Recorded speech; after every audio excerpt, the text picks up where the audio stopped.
Welcome to the CEC Report. It's December 7th. I'm Robert Barwick. I'm joined by CEC leader Craig Isherwood. Welcome, Craig. Thanks, Robbie. In this week's CEC Report, US Congress debates the only pathway from economic doom. Has Obama lit the Syria fuse for World War III? And finally, dump green frauds, go with nuclear power. First, US Congress debates the only pathway from economic doom. Craig, this week, or last week actually, we had a quite extraordinary political breakthrough in the United States Congress. And when I say we, I mean the people of our political persuasion around the world that are pushing for... Nationalists, you mean? Nationalists, yeah. That are pushing for a return to the policies of national banking and national sovereignty and economic development as the only way out of the global economic crisis. And also to repair the damage, Robbie, of the Hurricane Sandy that destroyed large parts of New York. I mean, there's no way out of this under the current debt structures. So these people are starting to say, well, look, we're literally drowning underwater here. Yep. How do we solve the problem? And the question of economic doom is much bigger than people might have heard about the so-called fiscal cliff that's looming on the 1st of January, etc. in the United States. The question of economic doom is much bigger than that because it is more of what you just said. You know, we've got to break down infrastructure. There's a gradual decay that's happening in most cases, and then something like Hurricane Sandy comes along and just smashes it because it's already been decayed. And so it's forcing people to say, well, okay, this is the physical economy around the world is collapsing, as LaRouche said, for 40 years. What do we finally do to address that? And that's what made what happened in the US Congress last week so important. 4 congressmen, they held a special session in the House of Representatives chamber. It was just the 4 of them, but it was televised on C-SPAN, and we'll have some footage on the screen for people. And for 2 hours, they discussed the urgent need for the government to start investing in great infrastructure projects. Now, all 4 of these congressmen are co-sponsors of the bill that's before the House of Representatives for a return to Glass-Steagall. And one of these congressmen, actually congresswoman in her case, is the lead sponsor of that bill, Marcy Kaptur. Now, I was going to say, Robbie, Glass-Steagall, for our viewers who aren't familiar with this, is the legislation that actually was established in 1933 by Franklin Roosevelt, which separated out the speculative activities of the banking system from the genuine banking activities. Yep. In other words, it also separated out the stockbroking houses, insurance companies from all being bundled into one, and said if you want to be a bank, then you have to be a commercial bank and only be in banking. And there was very strict rules as to how banks could behave. And therefore no speculation. It became a protection for the part of the financial system that is essential to the daily lives of the people. Yeah. Right? Savings, investment in real things and real businesses and real infrastructure, etc. What was significant about this particular discussion they ended up having, these congressmen, Craig, is that it centred around America's history of great projects. I mean, truly great projects. And they highlighted things like the Erie Canal, which was the first really great infrastructure project in America's history in the 1800s. The St. Lawrence Seaway was another one that Dwight Eisenhower built. The Hoover Dam, etc., the biggest dam in the world at its time. And by what the significance of that is because they're starting to move in the direction that Lyndon LaRouche has been calling for, that it's precisely embarking on the great projects again that you're going to rebuild the world economy. And of course, LaRouche is calling for NWAPA. Now, I just want to read a couple of quotes to show you the thinking of these congressmen. Representative Kaptur highlighted the St. Lawrence Seaway, and she said, quote, "I look at the St. Lawrence Seaway and I think about Dwight Eisenhower, a great general who led our forces in Europe and came home and decided that America needed to create the St. Lawrence Seaway so that we would unlock the potential of the upper Great Lakes and the lower Great Lakes. And you say to yourself today, with some of the limited thinking that some exhibit, of course no one in this chamber would ever be accused of that, but could we do the St. Lawrence Seaway again? And believe me, the people that sent me here identify with the cause of jobs and economic growth and infrastructure investment in our country to push us far beyond where perhaps Roosevelt and Eisenhower and Kennedy dreamed." And then Representative John Garamendi responded to Kaptur, and what he said was even more significant. He said, quote, "How correct you are to look back to those heroes of the past that laid down the infrastructure. You can actually go back a little bit further George Washington, in his first year as President of the United States, instructed Alexander Hamilton to develop an industrial policy. One part of that industrial policy was the development of the infrastructure for America's commerce. And it was canals, and it was ports, and it was roads. So, Craig, looks like what these congressmen are starting to look at is the urgent need to return not just to the infrastructure, but to the national banking that Hamilton designed to build it. Robbie, during the course of the discussion, I think one of the congressmen says, well, why don't we just create $1 trillion worth of, or go and get $1 trillion worth of money to build these things, because the American dollar interest rates are so low. And Lyndon LaRouche, physical economist and statesman Lyndon LaRouche, responded by saying the problem is you have a financial and monetary system out to smash you. Like we've said very many times on this program, the intention of the global financial oligarchy headed up by the Queen, the Prince Philip and so forth, is to reduce the world's population to down below 1 billion people. So there's an intention here of population reduction. What we're talking about here is a completely different idea. To unlock the potential was the vision of Eisenhower at that time. And the point is that that's what a credit system is. When you have a sovereign government, you say, as a sovereign government, we are going to create the means necessary to have this project in the future to unlock our potential. And we'll just create the funds to do so, and we'll put that through a treasury, and we'll spend that money into the economy, so at the end of the day, we have realised an asset, a real physical asset that's increased the physical capacity of our country. Now, you take, for example, here in Australia, if we were to produce or have a bill in Parliament to say, let's produce $20 billion worth of credit, right, which we put into the Treasury, and spend that money to build the continental the ring rail proposal that we've had and talked about many times. What will that do? Well, it'll make trips from Dubbo to Melbourne 3 hours by high-speed train. It'll allow freight, which means you've got a greater economic corridor of activity between rural Australia and, say, Melbourne, but also you have the capacity to shift goods from Melbourne through to Darwin. So actually, you're talking about like a modern version of the Erie Canal inside Australia using high-speed rail. And the national productivity goes through the roof. That's the whole point of what Eisenhower was getting at, and that's the whole idea of a credit system. So unless the US goes back to a national bank, which is owned and run by the Congress, which uses the Treasury, unless we do the same here, you're entrapped in the debt slavery of the British monetary system, which we write a lot about. Yep. All right. Well, Craig, we're a bit short on time today because we've got a special feature coming up at the end of the show. So we'll leave it there. When we come back, we're going to talk about the serious news of the day. Has Obama lit the Syria fuse for World War III?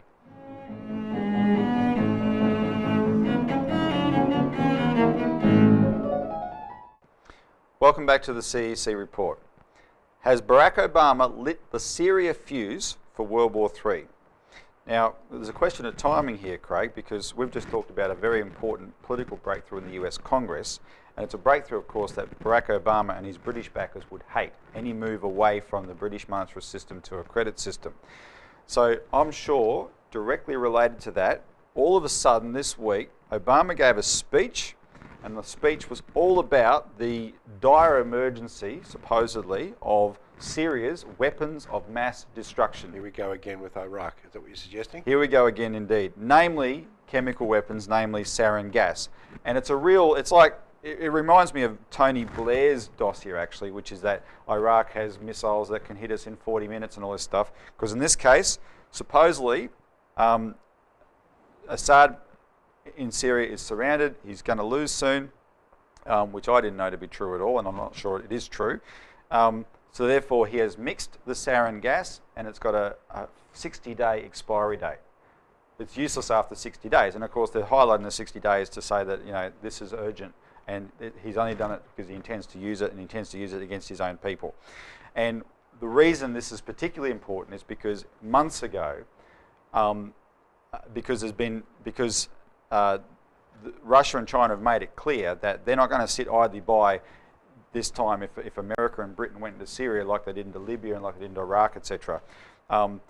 Obama was being asked, what's going to force your hand to go into Syria? And months ago he said, well, my red line, he called it, is chemical weapons. The use of chemical weapons, then we intervene. And so by making this speech, he's basically saying he thinks his red line's about to be triggered. And he's preparing the groundwork for an attack. If he goes into Syria, who are his allies? Al-Qaeda. The people that are killing us in Afghanistan, that we're there to finish off in Afghanistan, are the allies of the British and Americans if they go into Syria, because they're the main enemies of Assad. And the other two places where he's already intervened recently, Libya and Egypt, look at them now. Yeah, they are a particularly total Egypt, mess. Libya is just pure chaos. That's 6 million people. Egypt is the biggest Arab country, 80 million people, and it is tearing itself apart as we speak. So America and the Brits have a great track record here.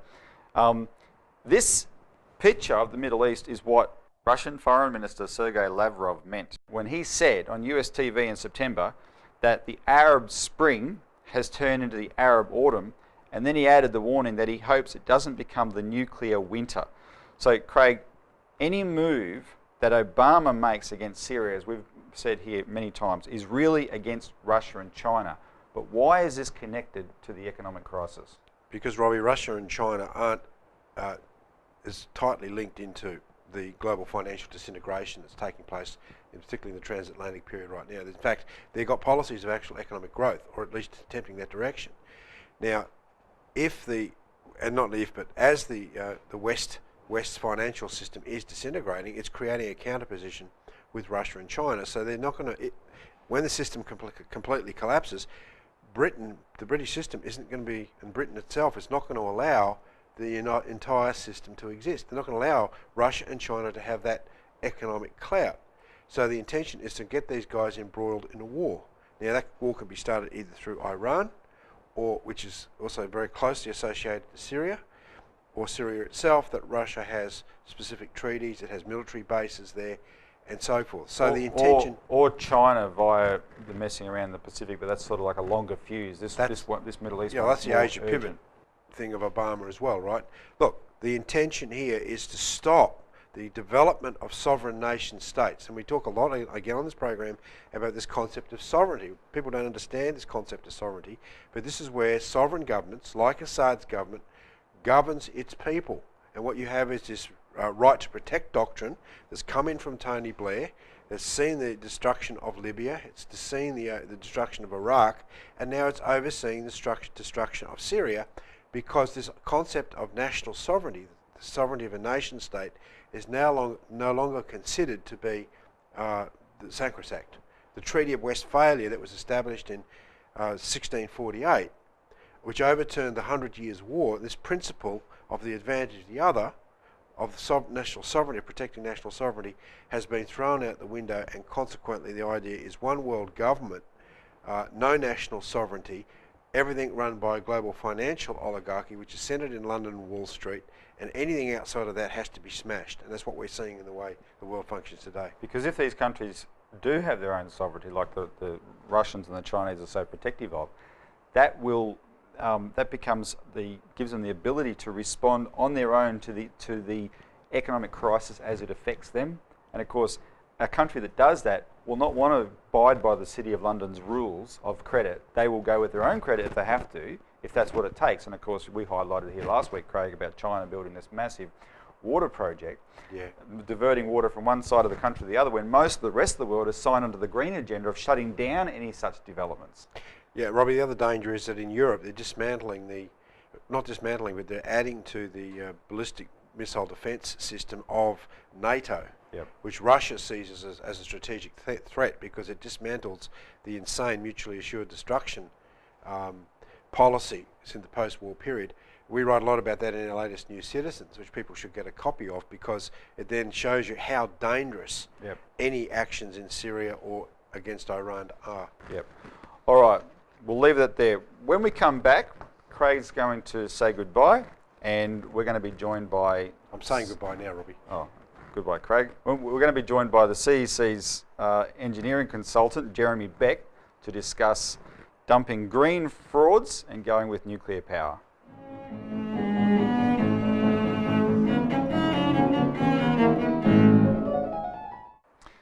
Welcome back to the CEC Report. And finally, we have a special segment tonight. Dump green frauds, go with nuclear power. To discuss which, we're joined by the CEC's resident engineer, Jeremy Beck. Welcome, Jeremy. Hi, Robbie. All right, Jeremy, we're taking on some of the frauds that are being used to smash the Australian economy, and most of them are related to the big fraud of global warming. We've put out a couple of press releases, one today and one last week, which we want to highlight for the audience here. Right now, we have a bizarre situation where our Prime Minister, Julia Gillard, is blaming the skyrocketing price of electricity on poles and wires. And the thing is, you don't have electricity without poles and wires. Exactly. Right? So blame it as much as you like. They're necessary. At the same time, her government is continuing what is a bipartisan push for a pretty pointless policy that will make seemingly electricity production impossibly expensive. And this is this carbon capture and storage. So tell the audience, the viewers, about the fraud of carbon capture and storage. It's absolutely crazy. I mean, what we're trying to do is collect the exhaust gases from the chimney stacks and pump them underground. We've got to use an enormous amount of energy, which sucks out energy from the power plant, compresses the CO2 into a liquid form and pumps it about 2 or 3 kilometres underground. Now, this requires about 1/3, about 30% of the entire energy of the power plant. So you'd have to burn about 30% more coal or gas or what have you to produce the same amount of electricity. And the idea is that this CO2 is going to cause dangerous global warming, and then they're pumping it underground. Just before we talk about the expense side, because that's obviously expensive, but part of this is that it's more than just carbon they're putting underground, isn't it? Exactly. In fact, it's carbon is the least of it. Exactly. Well, as any chemistry student knows, carbon dioxide is 1 part carbon and 2 parts oxygen. So by far the majority of the mass is oxygen. So it really should be better called an oxygen burial scheme. And this is nuts because carbon dioxide is completely harmless. It's actually beneficial. The plants will love it. They'll grow faster. We'll get better crop yields. The whole thing is insane. It's all based on this whole fraud of man-made global warming. And carbon dioxide, carbon capture and burial is one of these schemes, along with the wind turbines and the solar cells and all the things, and it's a whole multi-billion-dollar industry. It makes absolutely no sense. It'll increase the cost of electricity enormously. Yeah, and when we say increase the cost of electricity, this goes beyond a tax on production. We're talking about a physical imposition. They're saying, here's the most efficient way to run electricity production, but you've got to add this on top of it, which is going to be totally inefficient. And you say a burden of 1/3, 30% or so. That's right. That's an enormous burden. Absolutely no reason to do it. Australia is going gung-ho with the projects. It has bipartisan support. You've got Tony Abbott, Julia Gillard and the Nationals, all the 3 main parties. The Greens don't want it because they're anti-everything. But it has bipartisan support from the Liberal National Coalition and the Labor Party, and it will just raise the price of electricity for no good reason at all. But interestingly, Jeremy, Australia is the main player in this. Our government is the main backer of it worldwide. Well, Kevin Rudd actually set up the whole Global Carbon Capture Institute. So, this institute has been a subject of a number of scandals. They've been whining and dining in the most luxurious hotels worldwide. All right, yeah. But the biggest scandal really is the whole thing is a farce. It's as crazy as trying to extract sunbeams out of cucumbers as per Gulliver's Travels. Yeah, that isn't that when Gulliver went to the island of Laputa? The scientists up there were trying to extract sunbeams out of cucumbers. Yeah. It strikes me that the fact that 1, the Greens don't want it, and 2, the Australian government is the main pusher here. Fundamentally, the whole global warming thing is a fraud. But what the different climate change actions, they always have a financial component which allows predatory financiers to make money out of these things, like emissions trading scheme, etc. And because in Australia, it's the Queen's raw materials cartel that dominate our mining. This just strikes me as this whole thing is a farce where they're going through the motions of trying to pretend they're taking action on climate change, but keeping Rio Tinto and BHP in business at the same time.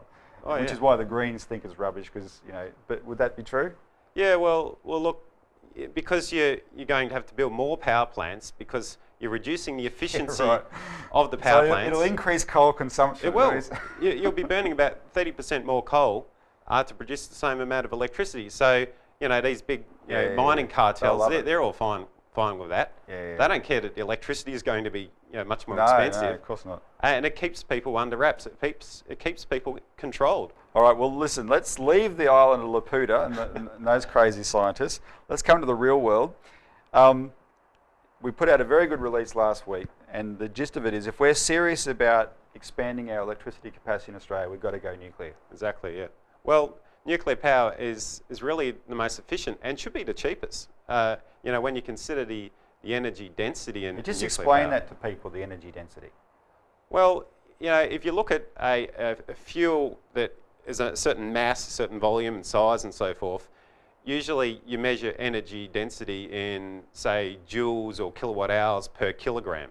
And if you look at wood, it has a certain energy value in a kilogram of wood. Coal has more energy value. And then you go to nuclear, and you're looking at about 1 million times more.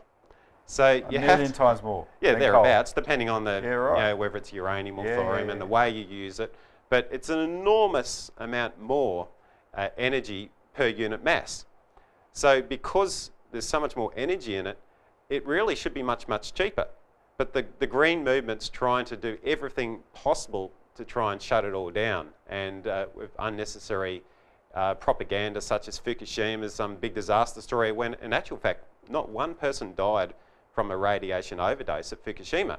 You know, thousands of people died from the drownings and the earthquakes, but not one person died because of that. But everyone's remembering the nuclear thing. Yeah. But just briefly, the Fukushima, the problems there were a product of old technology. What does new technology do to address the twin bogeys in people's mind of safety and waste? Well, with the latest technologies, there's no way you'll get a Chernobyl-style disaster or even a Fukushima accident. The latest technologies are such as pebble bed reactors. There's a new one, which is all the talk of the town in the physics and nuclear physicist community, is a liquid thorium reactor. And because it's a liquid fuel, it can be easily controlled, and you can have drain pipes for emergency conditions and so forth. There's virtually a zero chance of any major accident because just about every possible disaster scenario is taken into account, even if you had, you know, the biggest earthquake on record or what have you, tidal wave, what have you. Enormous benefits for safety in the modern technologies. And they build these things in such a way that it doesn't even require human intervention to trigger the safety mechanisms. It's designed to do it itself. And just with the thorium in particular that you just mentioned, for Australia, we're perfectly positioned if we went with thorium. Well, Australia has the biggest thorium resources in the entire world. I mean, we've got enough thorium to power the entire world for tens of thousands of years, if not forever. Well, there we go. Okay, thank you very much. That was Jeremy Beck, the CEC's resident engineer. So that's been this week's CEC Report. Thanks for tuning in, and tune in next week for more. Thanks.